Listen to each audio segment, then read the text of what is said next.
Welcome, everyone. Thank you for joining us today for another edition of IRENA Insights webinar series. My name is Karan Kocher, and I'm joining from IRENA's Innovation and Technology Center in Bonn, Germany. For those of us who are joining us for the first time, I would like to introduce IRENA and our webinar series. IRENA is an intergovernmental organization with 169 member countries and another 15 countries in their accession process. We support countries in their transition to a sustainable energy future and serve as the principal platform for international cooperation, a center of excellence, and a repository of policy, technology, resource, and financial knowledge on renewable energy. And because our analytical work and our engagement with our members generates a lot of valuable insights, we are constantly looking for more ways to share those insights with you. And that is why we launched this webinar series. We have organized close to 60 webinars on various topics, and you can check them all on our IRENA events website. The link to that will be in the presentation slides. We understand that there are many longer deep dive webinars out there, but our aim is to keep these webinars sweet and short, lasting approximately 30 minutes. While we cannot cover everything in this time frame, we hope to give you enough information, and more than that, the sources of more in-depth information to help you explore the topic further. Today, in the next 30 minutes, we will hear from Angela Mutozzo and Juan Jose Garcia from IRENA. They will share key insights from IRENA's recent publications titled Scenarios for Energy Transition, Experiences and Good Practices in Africa. But before I hand over the microphone to them, a few housekeeping rules. The webinar will be recorded and posted on the IRENA events website. You are by default on mute, but we would encourage you to use the Q&A function to ask any questions. And without any further ado, let me welcome our panelists to the IRENA Insights webinar series. The floor is yours. Thank you very much, Karan. And good day to everyone. Welcome to this webinar session that will focus on presenting the key findings on the good experiences and good practices on energy planning processes for developing and using long-term energy scenarios to plan for the energy transition with main focus within the African countries. Before I proceed, I just want to acknowledge the general support of the Ministry of Foreign Affairs of Denmark in implementing this webinar series in Africa, and of course in producing this synthesis report. Next slide, please. And yeah, so before going into the details of the synthesis report on good practices in Africa regarding long-term energy scenarios, I would like to start this session with some background on how IRENA is actually providing support to country members that are interested in improving their long-term energy planning with focus on renewable energy. And this support is, let's say, distributed among three main pillars. IRENA is supporting, for instance, countries in creating institutional capacity building. And this is done by, let's say, on-site training and on-ground activities, such as regional training workshops and also country workshops to support countries in creating national master plans or regional model analysis, and of course in enhancing their national determined contributions. IRENA is also providing support in energy planning through the enhancement of capacities through modeling tools, the use of modeling tools. For that, IRENA is using the in-house model, the SPLAT model, mostly in African countries. And the idea is to provide or create the capacities with the philosophy of learning by doing. So that's the second pillar of which IRENA provides support. And the third pillar, and this will be the main focus of today's webinar, is peer-to-peer learning. So for this, IRENA has created or has been operating a long-term energy scenario network. Basically, is well, I will explain it later, but the idea is to exchange good practices, exchange knowledge, share good experiences on how national energy planners from government are actually creating these processes or are developing and on how they are developing long-term energy scenarios. Next slide, please. So, and the whole idea of providing this support is basically to enhance the capacities, of course, of energy planning in countries, because what we have learned is that if it's done properly, long-term energy planning actually can support countries in many different levels. For instance, good energy planning processes, or let's say um, robust energy planning processes implemented in countries can support in reducing, let's say, the asymmetries of information when the decision-making process starts. This means creating some consensus, supporting in creating consensus among different stakeholders between the institutions from the government as well, but also between government and other strategic sectors, such as the industry, for instance, the scientific community, or the social society. Um, Also, if done properly, energy planning can support in creating cohesive national development plans that can support mobilizing investment in energy infrastructure. So this is another important part of why energy planning is so important in countries, but also it's important because it provides strategic tools for supporting and creating, let's say, energy policies, of course, and creating this ecosystem in which the different public policies act as in a coherent form to uh, for the energy transition. Next slide, please. Okay, now going to more details about the peer-to-peer exchange of knowledge. That is the main focus of today's webinar. And in this slide, you can see basically this is our simplified mental model that we use usually to frame how the conversation in this peer-to-peer exchange of experiences works. And in this conversation of this exchange of knowledge, we don't focus necessarily on how the modeling tools are created, or at least how we use X, Y, or Z model. It's mostly around the processes themselves, like what are the processes, what are the governance that the countries implemented to coordinate the specific institution to produce energy scenarios. And so the mental model consists basically on understanding how, for instance, energy models can provide inputs for energy scenarios. So energy scenarios can assess different future pathways to inform in a proper way long-term energy policies. And of course, the stakeholder engagement is a key part during the whole processes, informing and receiving feedback also from to create, let's say, the models, but also in order to create the narratives and all the remaining considerations for long-term energy scenarios. Next slide, please. And now, just almost finalizing the presentation of my part, I just want to share with you some specificities and some details about the long-term energy scenario network, which is the framework in which this webinar series in African countries was carried out. So the LTES network is basically a global platform that aims to create or to facilitate this discussion, this dialogue, these workshops for countries so let's say energy planners from countries, for governments, or energy planners, let's say from the scientific community, or scenario practitioners from the private sector can convene and exchange good practices on how they are actually creating energy scenarios, how, for instance, they are considering the different aspects for the energy transition, for instance, specific technologies, specific narratives for developing the specific resources, and so on. So they can exchange how they are incorporating all these in their energy scenarios to incorporate better and to also the future perspective of the energy transition. Of course, during this exchange of experiences, there is also a discussion how the governance frameworks are being implemented within countries.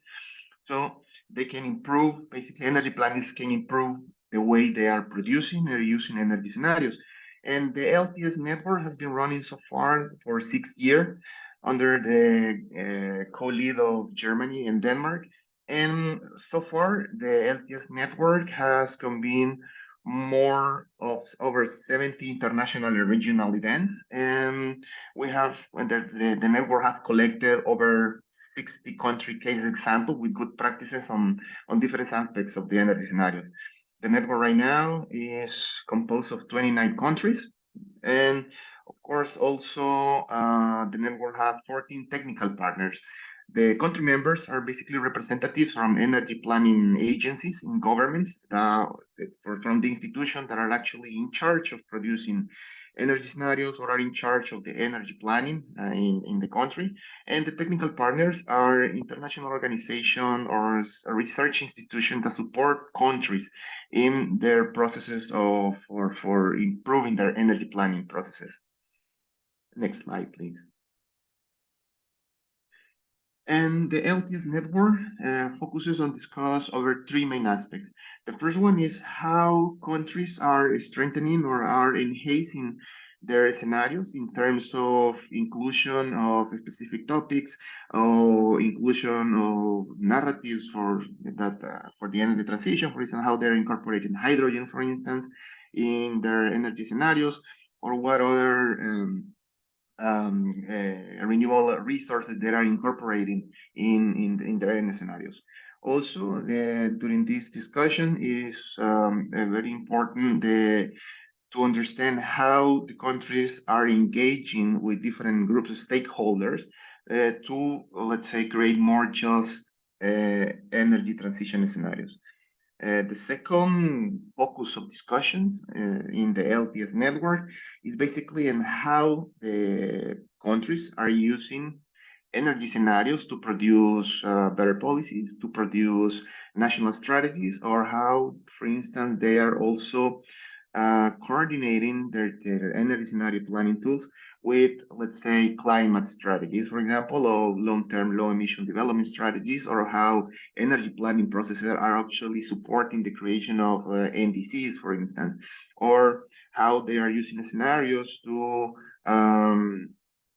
start national debates on such specific topics, and so on. So understand basically how, with improving the scenarios, how they are actually using it to maybe to communicate goals or increase targets for climate change and so on.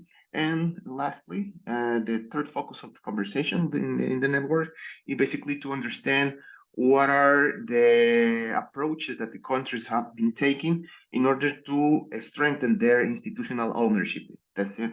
How they are, for instance, creating their own institutional capacities to produce or to understand or to interpret scenarios. And for instance, what is the role of the international community in also supporting this strengthening of institutional capacities? Basically, to understand how countries are creating this national ecosystem for developing energy scenarios in order to plan better for the energy transition. And so far, the network has synthesized this knowledge over these three pillars in six reports. And currently, there are 3 more reports in progress. But today's discussion will focus on the experiences and good practices that were collected during the webinar series in African countries that was implemented 1 year and a half ago. So, and I will leave the floor now to my colleague Angela Mutsotso so she can provide more details on these findings. Thank you. Thank you, Juan Jose. Good morning, everyone. In this presentation, I will now delve into the report framework, the webinar series, and the subsequent synthesis report. So the Africa webinar series was held between late 2021 and early 2022. And the main point of this series was to facilitate the peer-to-peer exchange of practices in the use of long-term energy scenarios and generally in energy planning to accelerate the clean energy transition. And in holding this series, we, the LTES network in IRENA, collaborated with a number of our partners, including the African Union Development Agency, the African Development Fund, Get Transform, program run within GIZ. Of course, IRENA, the agency itself, the African Union, the United Nations Economic Commission for Africa, and the Ministry of Energy from the Republic of Kenya. And these partners came together to design this webinar series to select the countries, the different countries who present, and this was based on their current planning practices. We searched for countries who have shown excellence and leadership in their planning and have actionable results, which can be easily replicated across the continent and which are useful both for African stakeholders and for global stakeholders in the developing countries and also in developed economies. During this series, we had 3 IRENA member countries who took part. So from Egypt, from Ghana, and from Kenya, we had these 3 colleagues who presented the findings and the experiences in energy planning, the energy planning practices. And then we extended the invite to other countries, including Eswatini, Nigeria, Morocco, Tunisia, South Africa, and Botswana. And in picking these countries, as I mentioned, which was based on countries who have experience in energy planning in light of the energy transition, and also who had shareable results. In nominating the speakers, we reached out to the different IRENA focal points and the different governments, and they nominated speakers based on the energy planning institutions in charge of scenario development, who would be able to share best practice. The learnings from the speakers consisted also of sharing the structure around developing the national energy planning documents, although that was not the whole focus, but based on those national energy planning documents, we also populated our global energy planning dashboard, which we host as the LTES network. And we shall delve more into this further. And in this dashboard, we collate all the official planning documents, so those generated by governments and used in official long-term energy planning. And we put this together on our dashboard where we note the planning document, the different institutions, the planning time horizon, and of course the modeling scope. Just a note on this is that we will soon be launching an upgraded dashboard, which will have information on the planning documents, but also on the modeling tools in a way that's very interactive and easier to use for government officials, researchers, and all interested stakeholders. As I mentioned, that the presentations were based and also took learnings from the key energy planning documents. This is a snapshot of all the official energy planning documents at the time. So between early 2022 and late 2021 that were used by the countries and played a central role in the energy planning landscape. As you can see, we included one document for each country, but when you delve into the report, you'll note that we have a key energy planning document, but we also highlighted the different master plans and the different documents and policies that also contribute to the long-term energy planning. Again, I'll note that this was the latest at the time, and it may have changed for some countries, and this will be reflected in the updated dashboard that the LTES network is currently finalizing.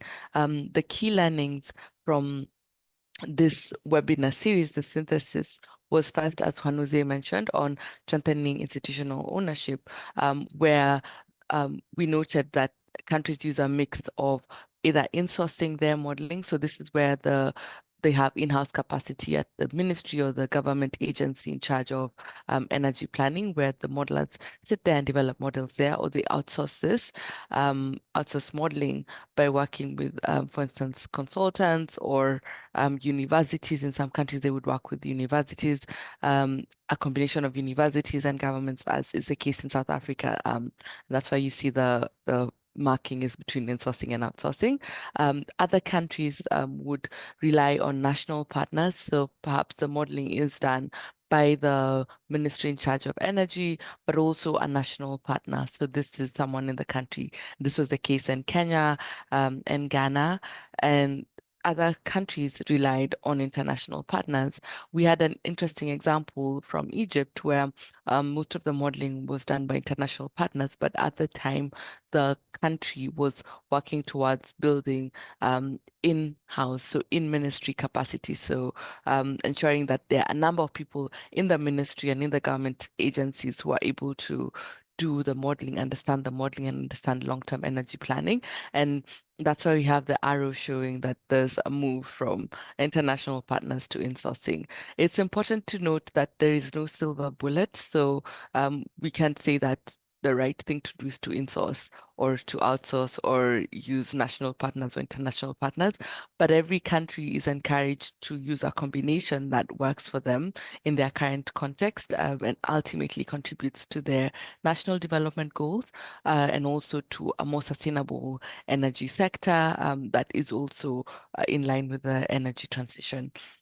The second key learning was on improving scenario use and identifying what scenarios are used for in the different countries.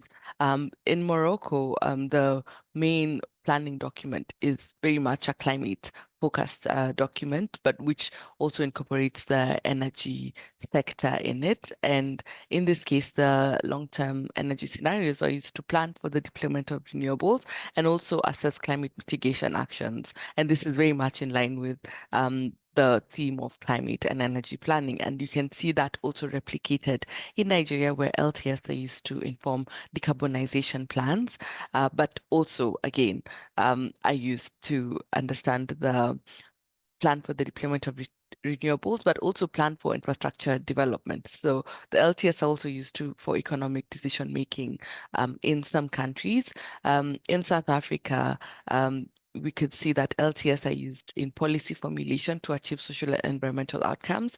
And this is in line with the theme that we saw for many countries, where countries are moving away from traditionally using LTS only for energy planning, but also incorporating the social aspect, the environmental aspect, and the economic aspect in LTS. And this all contributes to a more sustainable economy. Again, different countries reached out to stakeholders. So they showed how they involve stakeholders to first get a wide view of the different views and different expert opinions that different stakeholders have, but also the impact that it will have on citizens and on the nation and population based on the different scenarios modeled and then the different policies put forward. And the third, and this is the first pillar, but in this instance, it's the final learning where we looked at strengthening scenario development process. And here we focused on the governance and formulation of LTS to look at, for instance, how often this LTS and energy planning documents are updated. In some countries, like you'll see in Nigeria and Egypt, there's a time frame. So in Nigeria, 5 years, and Egypt, 2 years, and this is legislated. So this updates are based on legislation. In some countries, which for instance, did not present during this series, but is in our energy planning dashboard, like Benin, there's no particular time frame for how often the LTS are updated, but from practice, it seems to be about every 7 years. So again, this is just to give a view to countries that some countries legislate on how soon they update it, others don't. When it comes to the planning process, many countries incorporate multiple ministries and institutions when planning, when doing their national long-term energy planning and developing these scenarios. But something that consistently stands out is that there's usually one agency that coordinates the development and energy planning process. Normally, it's an agency situated in the ministry in charge of energy, but that's not always the case. In some instances, it's situated in the ministry in charge of national development. Again, there's no right or wrong way of doing this, but it's just important to have a proper, not a central coordination, but a proper coordination process where it's clear who the buck stops with when it comes to energy planning. And also based on the different ministries in charge of energy planning, the scenarios also we saw take a different shape. So in some countries like in Morocco, where as I mentioned, the LTS are developed and housed in the ministry in charge of climate change, climate planning. This LTES are formed as part of the NDC process, the Nationally Determined Contributions process that countries have to go through, and the documents they put forward. And here, LTES account for all emitting sectors. In other countries, like in South Africa, scenarios are used to assess for innovation. So looking at the battery technology and how to account for variable renewable energy. And in this case, it really focuses on the power sector. In Nigeria, LTS and LTLED, so the planning documents, the climate planning documents, are aligned. And again, in this instance, there's a huge climate focus. In Kenya, there's a focus on the power sector. And this, again, varies based on the national planning process of the country, how LTS are done. And there's no right or wrong way, but it just needs to be a structured way, as we saw from all the countries. And you'll see also as the case in Eswatini, in Botswana, and in the other countries that we covered in the report. Further in line with this, as I mentioned, this series was also developed together with the African Union, the African Union Development Agency, and a number of partners. And part of this work, and not the only part of the Africa, for instance, this Africa Learning Series, it also fed into the work that IRENA does in line with the CMP, the African Continental Power Systems Master Plan Development Process. And IRENA and the IEA were selected as technical partners to support the modeling work and the capacity enhancement work at the continental level. And in this case, and IRENA supported and supports, actually continues to support the CMP initiative, and has organized a three-year-long training program, which is almost coming to an end. And we've contributed to over 30 stakeholder meetings and stakeholder engagements, where we work with the different countries, work with the African Union to build capacity for the different power pools, as we work on outreach efforts on mobilizing finance for the CMP. And I'll share a few examples of our work directly related to this area of work. So the first example would come from Senegal, where we supported the Master Plan Development Program, where IRENA and GIZ, one of the partners who developed the series, but also an LTS partner, GIZ, Get Transformed specifically. We supported the Ministry of Petroleum through a one-year program. It's slightly longer than 1 year, and this started early last year, where we're worked with the national teams to build capacity. It's important to note that this was not just ad hoc trainings, but this is specifically based on faster requests from the government, but also it's usually aimed at a final goal. So like in the Senegal example, and I'll go into the Cameroon example later on, the goal was to build in-house capacity of a national team to develop their energy master plan, but also to learn how to consistently update it and how to model it. So enhancing the capacity of these countries, not just for just this master plan, but to enhance and support the long-term energy planning in a sustainable way, and also support them with establishing proper governance structures in their long-term energy planning process, that in a way that also accounts for the energy transition planning. And the second example is from Cameroon, where our support resulted in new interagency planning structures, which were formed by the national government. And this was a very intensive program, which ran over 300 hours of training over 1.5 years. It's important to note that during this program, about every 1 week or every 2 weeks, there were regular calls and just catch-up calls with the national team, with IRENA, with our planning partners, as the countries developed their scenarios. In this instance, the 6 scenarios were developed using Splash Message, and the idea was to build a multi-agency capacity, but also support the government as they go along. So again, this is not ad hoc support, but it's done in such a way that even those who the government officials are able to continue building their own capacity, and there's continuity in the ministry and in the long-term energy planning process. And this has already been used as an internal benchmark to screen for project investments. And I could go back to the example of what long-term energy scenarios were used for, as we identified in the webinar series, as I've just presented. And this is one example of where LTES now are also used to inform investment decision and economic decisions at the national level. So thank you. This is a brief presentation of the report and our work in Africa on the continent. I'll now hand this over to Karan. Thanks, Angela. Thanks, Manose, for the presentation. This was very useful to know. We are almost at time, but we can take maybe one question which we received earlier. The first question that we received.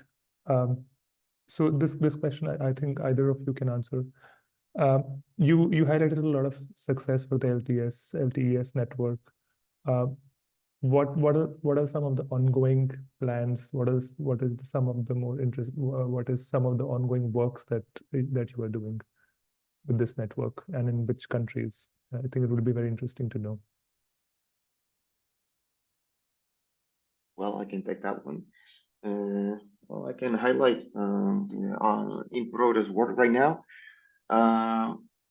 Well, let's say since maybe 2 years ago, there was highlighted the relevance of the engagement of different stakeholders and the implementation of participatory processes to create energy scenarios that properly incorporate the social challenges, the socioeconomic challenges, the economic challenges, the environmental challenges for the energy transition.